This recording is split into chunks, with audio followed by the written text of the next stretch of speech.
দেখুন কিভাবে মাঠটা দিতেছে, দুইটাই বিয়ে করা স্বাদ মিটিয়ে দিল।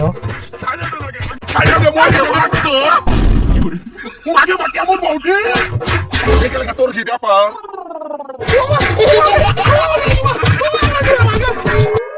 বলেছে বাজার থেকে একটা বড় ইলিশ মাছের মাথা নিয়ে আসতে, কারণ আমি তো কচুর শাক খেতে খুব ভালোবাসি। বড় বউয়ের আবদার, সে নাকি ওই ইলিশ মাছের মাথা দিয়ে আমাকে কচুর শাক রান্না করে খাওয়াইবি।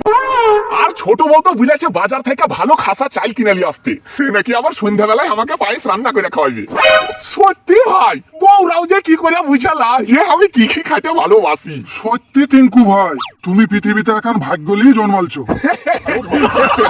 তোমাকে দেখেই বোঝা যায় যে দুটা বিহা করার মজাটাই আলাদা।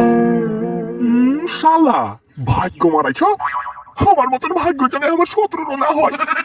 কি ব্যাপার টিঙ্কু ভাই?